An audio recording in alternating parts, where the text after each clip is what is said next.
இந்தியாவை பொறுத்த வரைக்கும் இது போர் கிடையாது. நம்ம முதல் அடியை நம்ம அடிக்கல, இது தற்காப்பு. எவ்வளவு நாள் தான் அவங்க அடிச்சுக்கிட்டே இருப்பாங்க, நம்ம குனிஞ்சுக்கிட்டே இருப்போம். அப்பாவி மக்களோட உயிரை பற்றி நம்ம மட்டும்தான் கவலைப்படுவோமா? அவன் வந்து தீவிரவாதி, அப்பப்போ அங்கங்கே இலையை தாண்டி தாண்டி அனுப்பிச்சு உயிரை வந்து அவன் கொடுத்துக்கிட்டே இருப்பானா? இல்லைங்களா? ஸோ இனி ஒரு முறை அவங்க எந்திரிக்க கூட பயப்படணும் அப்படின்னு மொத்தமாக முடிச்சு விட்டுருணும்.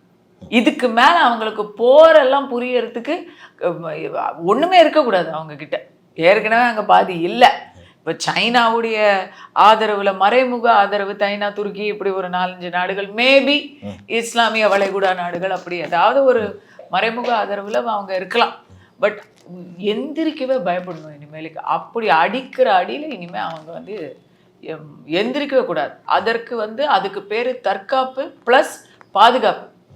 போரில் இன்னைக்கு நமக்கு வந்து இழப்புகள் வரலாம், பட் இப்படியே ஆண்டாண்டு காலமாக எத்தனையோ பேரை நம்ம காவு கொடுத்துட்டோம்.